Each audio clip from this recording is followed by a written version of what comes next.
नमस्कार. दैनिक देशदूत आणि क्रीडाई नाशिक मेट्रो यांच्या संयुक्त उपक्रमातून पॉडकास्ट सिरीज आपण गेली काही दिवस राबवत आहोत. या सिरीजमधला पुढचा अंक आज आपण इथं पाहणार आहोत. आपणाला कल्पना आहे की गेल्या साधारणतः 10 ते 12 पॉडकास्ट सिरीजमध्ये आपण क्रीडाईचे विविध पदाधिकारी, त्यांचे वेगवेगळे मेंबर्स यांच्याशी आपण बोललेलो आहोत. आणि क्रीडाईचा जो काही प्रवास गेली 30-40 वर्ष चाललेला आहे, त्यातून नाशिक शहराच्या विकासाची एक स्कायलाईन आपल्याला दिसलेली आहे. नाशिक शहरातील सर्व प्रकारचे बांधकाम व्यावसायिक असतील, डेव्हलपर्स असतील, या सगळ्यांची शिखर संस्था म्हणून क्रीडाईनं काम केलेलं आहे. आपल्याला कल्पना आहे, आपण यापूर्वीच्या सुद्धा पॉडकास्टमध्ये बघितलं आहे की नॅशनल क्रीडाईची स्थापना सुद्धा नाशिकमध्ये झालेली आहे.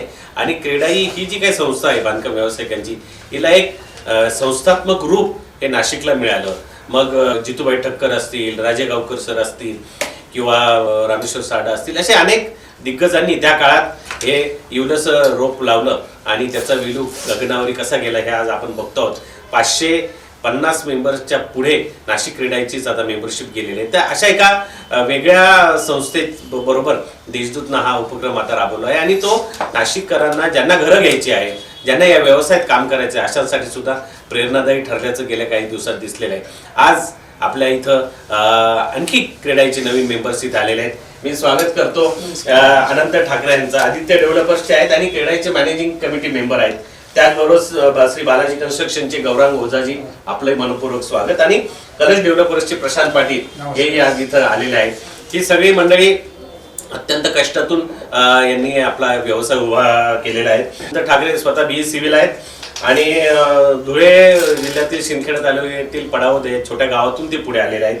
आणि आज ज्या पद्धतीनं गेले जवळजवळ 30-35 वर्ष नाशिकच्या बांधकाम व्यवसायात त्यांनी योगदान दिलेलं आहे आणि त्यांचं एक नाव आज प्रसिद्ध झालेलं आपल्याला बघता येईल.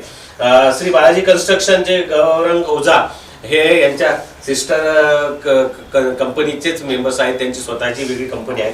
होम लोन मध्ये मास्टर्स असलेले गौरंग ओझा यांनी सुरुवातीचे 15 ते 20 वर्ष नोकरी केली आणि त्यातून जे काही अनुभव घेतला त्यानुसार त्यांनी या व्यवसायात पदार्पण केलं आणि बांधकाम व्यवसायामध्ये आता त्यांची अतिशय उत्तम पद्धतीनं वाटचाल चालू आहे.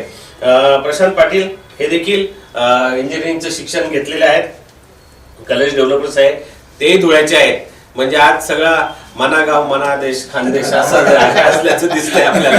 आणि नाहीतरी नाशिकला एक मोठा पार्ट या खानदेशच्या सगळ्या मंडळींनी नाशिकला मोठं करण्यामध्ये खूप मोठा वाटा उचललेला आहे. गर्जना फाउंडेशनच्या माध्यमातून प्रशांतजींचं खूप काम चालतं. आज आपण यांच्याशी चर्चा करणार आहोत. क्रीडाईच्या निमित्तानं तुम्ही एकत्र आलात किंवा तुमचं व्यवसाय आहे. पूर्वी तुम्ही व्यवसाय करत होते तेव्हा क्रीडाईचे मेंबर नव्हते समजा, आणि क्रीडाईचे मेंबर झाल्यानंतर त्या व्यवसायात काय फरक पडला तुम्हाला? पहिल्यांदा तर देशदूतचे खूप खूप धन्यवाद की त्यांनी क्रीडाईबरोबर हा कट्टा चालू केला, त्याबद्दल आभारी आहे मी. आणि मी साधारणतः 25 वर्षापासून क्रीडाईचा मेंबर आहे. सुरुवातीचे एक 2-3 वर्ष नसेल, साधारणतः 25 वर्षाच्या वर झाले मी क्रीडाई, तेव्हापासून क्रीडाईशी जोडलेलो आहे. म्हणजे आमचं जे पहिलं शेल्टर झालं, किरण दादा त्याचा कन्व्हेनर होता, त्या शेल्टर पासून मी क्रीडाईमध्ये काम केलेलं आहे. आणि आता जवळजवळ 4 टर्म पासून मी मॅनेजिंग कमिटीमध्ये आहे, 4थी टर्म आहे माझी. तर बिझनेस करताना तुम्ही क्रीडाईचे जर मेंबर नसाल तर तुम्हाला काय घडामोडी होतात, किंवा बरेच, आता पूर्वी एवढं हे नव्हतं पण आता एवढे प्रॉब्लेम्स रोजचे उभे ठाकलेत की त्याच्यावर तुम्ही सोल्युशन नाही काढलं तर तुम्ही बिझनेस करू शकत नाही. त्यामुळे क्रीडाईमध्ये जोडलेलं असल्यानंतर तुम्हाला त्याचं अपडेट मिळतं, त्याच्यावर सोल्युशन मिळतं. आम्ही त्याच्यावर काम करतो. कुठलाही प्रश्न आला की त्याच्यावर तातडीने ज्या डिपार्टमेंटची तो कन्सर्न असेल त्याच्याशी संलग्न करून त्याच्यावर काय मार्ग काढता येईल, कॉर्पोरेशन असो, कलेक्टर ऑफिस असो किंवा मंत्रालयात असो, कुठल्याही याच्यावर असेल तर त्याच्यावर आम्ही तोडगा काढतो आणि त्या मार्गी लावण्याचा लवकरात लवकर प्रयत्न करतो. तर तुम्ही मेंबर असल्यामुळे तो खूप तुम्हाला फायदा होतो. प्रशांतजी, सरांनी सांगितलं त्या पद्धतीनं तुम्हालाही क्रीडाईचा निश्चितच फायदा झालेला असणार. एखादं उदाहरण देता येईल का का बा क्रीडाईच्या या मार्गदर्शनामुळे मला व्यवसायात एक लाभ झाला किंवा मी मोठ्या संकटातून वाचलो किंवा चांगला फायदा झाला? सांगायचं झालं तर मी जो क्रेडाई मेंबर झालो तो आनंद ठाकरेंमुळे, आणि शासनाने रेरा नियम लागू केला, आम्हाला कंपल्सरी केलं की त्याच्या आधी किरण चव्हाण साहेब असतानाही मला म्हटले होते की तू क्रेडाई मेंबर होऊन जा, पण तेव्हा अनावधानाने ते मला होता आलं नाही. पण बऱ्याच वेळा आता क्रेडाई तर्फे जे कार्यक्रम राबवले जातात त्याच्यात आम्हाला चांगली माहिती मिळते. मग त्याच्यात फायनान्शियल असो किंवा आमच्या टेक्निकल बाबी असो किंवा लिगल असो, त्याचे वेळोवेळी आम्हाला मार्गदर्शन मिळत असतं आणि त्याचा बऱ्यापैकी फायदा होतो. जे आम्हाला माहिती नव्हतं ते माहिती आम्हाला याच्यामुळे अवगत होते. नाही, रेरा आल्यानंतर म्हणजे तुम्ही रेराचा रेरा- सुरुवातीला उल्लेख केला हो. आणि आपल्यापैकी बऱ्याच जणांनी हा खास संदर्भ दिला की रेरा बद्दल आम्हाला काहीच कल्पना नव्हती, पण काहीच कल्पना क्रेडाईचे नव्हती. मेंबर असल्यामुळे आम्हाला त्याचं इतकं पटकन मार्गदर्शन मिळालं. हो. की अनेक जे क्रेडाई मेंबर नाही त्यांना रेरा माहित नसल्यामुळे त्रास बरोबर. झालाय. हो तसं तुम्हाला त्याचा बऱ्यापैकी फायदा झाला असं. हो, फायदा झालाच ना सर. त्याच्यामुळे काय झालं, आम्हालाही स्वतःला रिस्ट्रिक्शन आले ना की हे करायला पाहिजे, हे नको करू. अगोदर म्हणजे आता मी असो कोणी असो काय व्हायचं, फंड ट्रान्सफरिंग असेल, क्लायंटचं Yes. पेमेंट यायचं इकडून तिकडे, आता डायव्हर्शन बंद झालंय. म्हणजे आम्ही जे आता क्लायंटला वेळ देतो त्या वेळेत आम्हाला बांधकाम पूर्ण करावं लागतं. करावं. रेराचा हा फायदा आम्हाला पण झाला आणि आणि ग्राहकांना पण ग्राहक- झालाय. खूप मोठा फायदा. हो.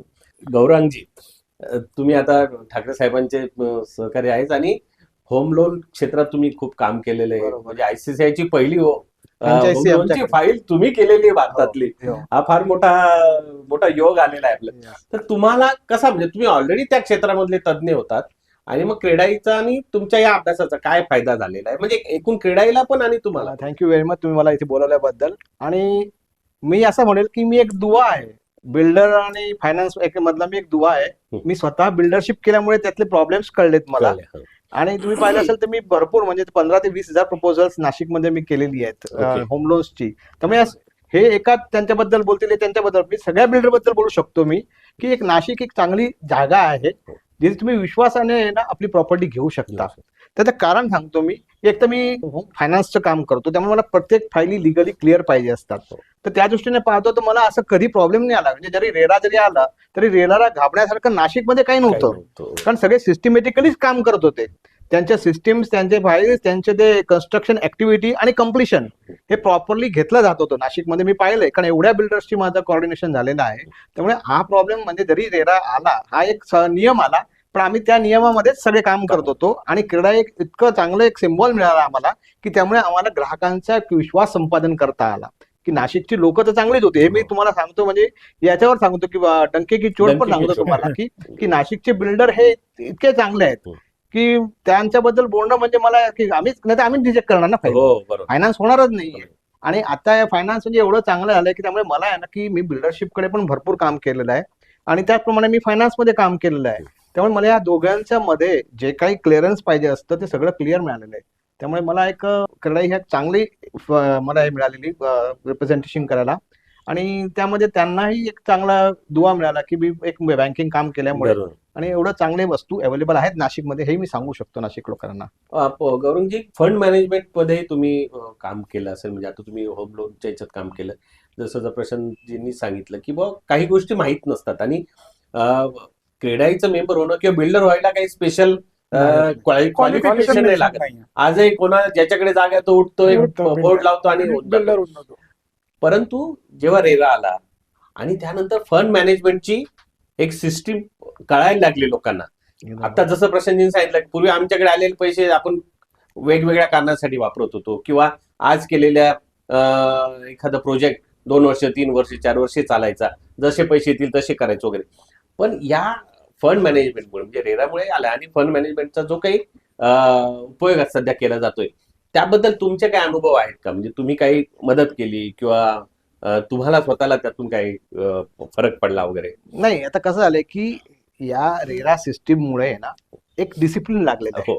म्हणजे ते बिल्डर लोकांना माहित होतं, पण त्यांना एक प्रोसेस कळलेली आहे की एक नवीन बँक अकाउंट ओपन असणं किती फायदेशीर आहे त्यांच्या दृष्टीने सुद्धा, आणि एखादा प्रोजेक्ट किती फास्ट होईल. कारण त्यांनी जे टाइम पिरियड त्यांनी सांगितलेला असतो किंवा रेराने जो तयार केला असतो त्या या सिस्टीममुळे, फंड मॅनेजमेंटमुळे किंवा रेराच्या कंडिशन्समुळे की बँकिंग सिस्टीम त्यांनी उभी केली की एक रेरा अकाउंट पाहिजे, त्यामुळे तो प्रोजेक्ट त्यांच्या दृष्टीने पण फार फायदेशीर झालाय की ते टेन्शन कमी झालं की प्रोजेक्ट आपोआप कम्प्लीट होत होतो. बरोबर. त्यांनी जे रिस्ट्रिक्शन टाकल्यामुळे की अकाउंट सेपरेट केल्यामुळे तो फंड फक्त त्यासाठीच वापरला जातो आणि ते दोघांसाठी विन विन पोझिशन आहे Right. की बिल्डर लोकांना एक त्यांचं पीसफुल हे झालं ना की त्याच्यामुळे त्यांनी रिस्ट्रिक्शन टाकल्यामुळे हो. तो प्रोजेक्टकडे जास्त कॉन्सन्ट्रेशनने पाहतात. कस्टमरला पण बरं झालं की त्यांना प्रोजेक्ट फटाफट फास्ट आपल्या हातात मिळतात आणि ते जे वेट अँड वॉच करून जे बिल्डर हे करतात बुकिंग करतात ते त्यांना इझी होऊन जातं बरोबर. की आता ही जी सिस्टीम आहे, रेरा आहे, क्रेडाईचा मेंबर आहे आणि ही जी प्रोसेस आहे त्याप्रमाणे त्यांना फार विश्वासात त्यांना एकदम हे होतं कॉन्फिडंट होतो त्यांना की आता हा प्रोजेक्ट पूर्ण होणार आणि बिल्डरही एक वाटतं की पुढे मी थांबणार का नाही थांबणार का, पण त्यांना एक प्रोसेस आणि सिस्टीम आहे की याला असं इथून असं आणि हे तयार. बरोबर. त्यामुळे तो एक त्यांचं टेन्शन पण कमी झालेलं आहे. म्हणजे आपण रेराला जे घेतोय ते एक चांगल्या दृष्टीने पण घेऊ शकतो की त्यांनी जी सिस्टीम घालून ठेवली त्यामुळे बस. आपले प्रोजेक्ट फास्ट होतात आणि त्याला टेन्शन नसतं. त्यामुळे कंप्लेंट करायचा पण वाव नसतो. When you are completing the project there is no complaint process नाही त्याला. ठाकरे साहेब, आत्ताच आपण क्रेडाईचा एक्सपो झाला, प्रॉपर्टी एक्सपो झाला आणि त्या काळात संपूर्ण राज्यालाही धक्का बसेल असं 12 कोटीचा फ्लॅटचा हो. एक सौदा Deal. झाला. सौदा. त्याच्यानंतर हल्ली पर्सनल बंगलोज किंवा कम्युनिटी Projects. प्रोजेक्ट्स वगैरे वाढले. तर तुम्ही एकेकाने मला सांगा असं की एक्झॅक्ट तुम्हाला काय वाटतं, म्हणजे नाशिकची जी ग्रोथ होते ती साधारणतः म्हणजे इकॉनॉमी क्लास, त्याच्यानंतर थोडंसं हायर क्लास मधले काही फ्लॅट्स किंवा हाय Medium. एंडचे, नंतर आता आपण 12 कोटीचा उल्लेख केला त्यानंतर फार्म हाऊसेस वगैरे. तर सध्या नाशिकची ग्रोथ नेमकी कोणत्या दिशेनं होते असं तुम्हाला वाटतं? आता काय झालंय नाशिकमध्ये पूर्वी, आता मी साधारणतः तुम्हाला सांगतो 96 मध्ये मी एक उपनगरला मोठं प्रोजेक्ट केलं. साधारणतः 60 फ्लॅट होते. तर लोक घाबरायचे आणि जेवढं कमी छोटी बिल्डिंग असेल 12 फ्लॅट 10 फ्लॅट 9 फ्लॅट त्याच्यात बुकिंग करायचे. मोठे प्रोजेक्ट आले की लोकांची डेअरिंग होत नव्हती. लिफ्टची बिल्डिंग लोक ऍक्सेप्ट करत नव्हते सुरुवातीला. आता तर पहिले विचारतात लिफ्ट आहे का. म्हणजे आता खूप ड्रास्टिक नाशिकमध्ये चेंज झालेले आहेत. हाय एंडचे फ्लॅट आपल्याकडे व्हायला लागले. 7-7 कोटी 12-12 कोटी असे मोठे मोठे. आणि तो क्लायंटल पण म्हणजे आता आम्ही जस्ट 2-3 महिन्यापूर्वी क्रेडाईचा सर्वे केला याच्यावर. तर जे हाय एंडचे फ्लॅट आहेत त्याला खूप मोठा कस्टमर आहे आता. त्याच्यामुळे नाशिकची ग्रोथ ही खूप चांगल्या प्रकारे होते. आजूबाजूला तुम्ही इगतपुरी बघा, या त्र्यंबक साईड बघा, फार्म हाऊसेसचे प्रोजेक्ट किती झालेले आहेत आणि त्यालाही खूप मोठा लोकांचा सपोर्ट आहे. तर त्या प्रकारे पाहिलं तर आता नाशिक खूप झपाट्याने वाढतंय आणि व्हर्टिकल पण वाढतंय आणि हॉरिझॉन्टली वाढतंय. आणि मेन प्लस पॉइंट नाशिकचा हे बघा तुम्ही, पाणी मुबलक आहे, हवामान तर महाराष्ट्रात सगळ्यात बेस्ट आहे. आणि दुसरं अजून एक कनेक्टिव्हिटी. तुम्ही जर म्हणजे पूर्ण भारतात असं कुठलंच शहर नाही की ज्याच्या 200 किलोमीटरच्या रेंजमध्ये तुम्ही मुंबई, पुणे, औरंगाबाद, धुळे, सुरत एवढी सगळी शहरं 200 किलोमीटरच्या रेंजमध्ये आणि तुम्ही साधारणतः 2-2.5 तासामध्ये तुम्ही पोहोचू शकतात. त्याच्यामुळे सगळ्यांना आता नाशिकचं प्रेम वाढायला लागलं. आता पुन्हा पाहिलं तर तुम्ही डेव्हलप खूप आहे, सगळं काही इंडस्ट्री हे काही, पण तुम्ही प्लान डेव्हलपमेंट पुण्यामध्ये नाही. तुम्ही बघा नाशिक एकदम वेल प्लॅन सिटी आहे. त्याच्यामुळे लोकांना आता नाशिकचा मोह व्हायला लागला आणि लोकांना मला तर आव्हान करावं असं वाटतं की लोकांनी नाशिकमध्ये इन्व्हेस्ट करावं. तुम्हाला चांगले रिटर्न्स फ्युचरमध्ये मिळतीलच 100%. देशदूतच्या माध्यमातून तुमचं आव्हान नक्कीच गुंतवणूकदारांपर्यंत जाईल, ते त्याला प्रतिसाद देतील. प्रशांतजी, तुमचा काय अनुभव आहे? माझ्या दृष्टीने नाशिक तर चौफेरच वाढत आहे. असं नाहीये की एका साईडला इकडे की त्र्यंबक रोडकडे किंवा मुंबईकडे. आता आडगाव साईडला बऱ्यापैकी डेव्हलपमेंट आहे, पेठ रोडला आहे, दिंडोरी रोडला आहे. म्हणजे चौफेर सगळीकडे नाशिकची प्रगती आहे. आणि नाशिकचं वातावरण चांगलं असल्यामुळे लोकांचा ओढा आहे आणि एक मुंबई पुण्यापेक्षा आता लोकांचा कल नाशिककडे वाढला आहे आणि हा भविष्यात अजून वाढत राहणार. आमच्याकडे काय होतं, करोनामध्ये लोक मोठे फ्लॅट्स घेत नव्हते किंवा इन्व्हेस्टमेंट वाढली नव्हती, पण जी करोनामध्ये लोकांना गरज लागली, मग आता 1 BHK वाले 2 ला कन्वर्ट झाले, 2 चे 3 ला झाले.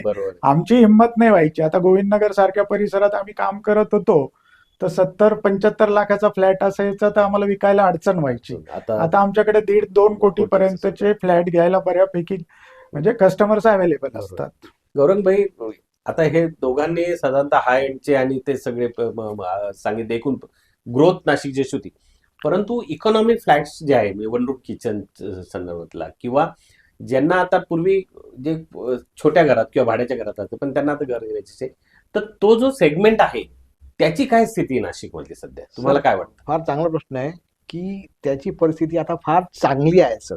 बर. जर कोणी यांच्यापैकी कोणी विचार केला तर लहान सेगमेंटचे फ्लॅट पण जातील. तुम्हाला सांगतो की मी जेव्हा फंडिंग करतो तेव्हा आता भाजीपालावाल्याला पण फ्लॅट मिळतात आहे. कारण गव्हर्नमेंटने तशी एक पॉलिसी तयार केलेली आहे, सगळ्यांसाठी लोन उपलब्ध आहे. ठीक आहे. आणि मेन म्हणजे काय की तुम्ही सिबिल प्रकार ऐकलेला आहे, बरोबर आहे? सगळे लोक अवेअर झाले, सिबिल माझं इम्प्रूव्ह झालं तर माझं लोन होणार आहे. हे त्या दृष्टीने म्हणजे तो लहानातला लहान भाजीवाला असेल आणि त्याने टेम्पो घेतला असेल तर त्याचा ईएमआय तो रेग्युलर भरतो. व्यवहाराला तो चोख झालाय आणि त्यामुळे त्याला मिळणारं फंडिंग आहे ते इझी झालेलं आहे. बरोबर. त्यामुळे ते खालचे लोक आहे ना, जे आधी घेऊ शकत नव्हते लोन, जे लोन म्हणजे आपली इंडस्ट्रीयल लोकच घेत होते, ते आता लोन कोणी पण विचार करू शकतं. बरोबर. म्हणजे नेमकं मी हातगाड्यावाल्याला पण दिलेलं की जो हातगाडीवरती चहा विकतो त्यालाही मी लोन दिलेला आहे. म्हणजे असं झालंय की लोन अवेलेबिलिटी हा एक प्रश्न राहिलेला नाहीये. तर त्याप्रमाणे जर सगळ्यांनी समजून घेतलं तर त्या प्रकारचे फ्लॅटला पण आता कस्टमर अवेलेबल आहे. आणि कस्टमर अवेअरनेस एवढा वाढला आहे की काही लोक आधी 6 महिने थांबतात, क्रेडिट कार्ड घेतात, वापरतात ते प्रॉपरली, म्हणजे त्याचं सिबिल अपडेट होतं आणि त्यांना जर माहिती पडतं. त्यामुळे काय होतं की या एक साईड डेव्हलप चालू झालेली आहे, त्यामुळे लोन फंडिंग पण चालू झालेलं आहे. ते 1 वर्ष कुठेतरी जास्त रेटने घेतील आणि नंतर ट्रान्सफर करून कमी रेटने ट्रान्सफर होतील ते. त्यामुळे लोकांमध्ये एवढी अवेअरनेस झालेली आहे. त्यामुळे आता त्यांना फक्त एक विचार करायचा की कुठे आपण तो प्रोजेक्ट करायचा जिथे एक लिमिटेड आणि मीडियम क्लास किंवा लो वर बजेटमध्ये तो फ्लॅट अवेलेबल होऊ शकतो. बरोबर. तेवढं जर त्यांनी बिल्डरशिप मध्ये झालं ते तर मग आहे त्या प्रकारचे, म्हणजे आपण म्हणतो ना की काटकोनात चौकोनात त्रिकोण कसा बसवायचा तसा प्रकार आहे हा. पण म्हणजे पीपल आर रेडी, त्यांच्यामध्ये अवेअरनेस फार गेलेली आहे. हा जो पॉडकास्ट आहे याच्यातून आपल्याला खूप वेगवेगळ्या पद्धतीची माहिती मिळत असते. आता आपण चर्चेत बघितलंय की वन रूम किचन सारखे इकॉनॉमी सेगमेंट असेल किंवा हाय एंडचे सेगमेंट असतील, फार्म हाऊसेस असेल, सगळ्यांना साधारणतः चांगला प्रतिसाद नाशिककरांनी दिलेला आहे आणि चांगल्या पद्धतीची गुंतवणूक सुद्धा नाशिकात सुरू झालेली आहे. 500हून अधिक मेंबर असलेल्या क्रीडाईच्या सर्वच बिल्डर्समध्ये म्हटलं तर कॉम्पिटिशन आहे, म्हटलं तर हेल्दी कॉम्पिटिशन, म्हटलं तर एकमेकाला पूरक असं काम तिथं चालतंय. तिथं कुठेच असं कधी जाणवलं नाही की बाबा यांनी याचं गिराईक ब्रेक केलं किंवा तो त्याच्यामध्ये आला. किंबहुना अत्यंत खेळीमेळीत, म्हणजे यांची अॅन्युअल जनरल मीटिंग हा एक असं मोठा सोहळा असतो आणि त्यामध्ये ज्या पद्धतीचं अभ्यासू विश्लेषण केलं जातं, 4 गोष्टी सांगितल्या जातात. त्यामुळे एक वेगळ्या प्रकारची संस्था ही नाशिकला नावरूपाला आणणारी आहे. स्वतः नावरूपाला येऊन फार मोठी झालेली आहे. या निमित्तानं नाशिककरांना आपल्याला एक बघायला पाहिजे की अशा संस्था ज्या आहेत त्या आपल्या विश्वासाच्या केंद्र आहेत नाशिकच्या दृष्टीनं आणि त्यांच्या बरोबर आपल्याला सगळ्यांना राहता येईल. देशदूत डिजिटलच्या या पॉडकास्ट सिरीजमध्ये आज आपण आता इथं थांबवत आहोत. पुन्हा नव्यानं आणखी काही मेंबर्स बरोबर आपण इथं चर्चा करणार आहोत आणि त्यानिमित्तानं वेगवेगळ्या विषयात, बांधकाम क्षेत्रातील वेगवेगळ्या विषयांची आपल्याला जाणीव होणार आहे. आणि ही जी माणसं आज खूप मोठी आहेत, ठाकरे जे आहेत, पाटील जे आहेत, गौरंग जे आहेत, परंतु त्यांनी जो काही संघर्ष करून ते आज मोठे झालेले आहेत, त्यांच्या संघर्षाच्या कथा सुद्धा आपल्याला ऐकायला मिळतील. ते यातूनच काही नवीन व्यावसायिक आपल्याला निश्चित तयार होतील. आज आपण इथं थांबत आहोत आणि या तिघांनाही मी विशेष धन्यवाद देतो. आपण आलात. थँक्यू. नमस्कार.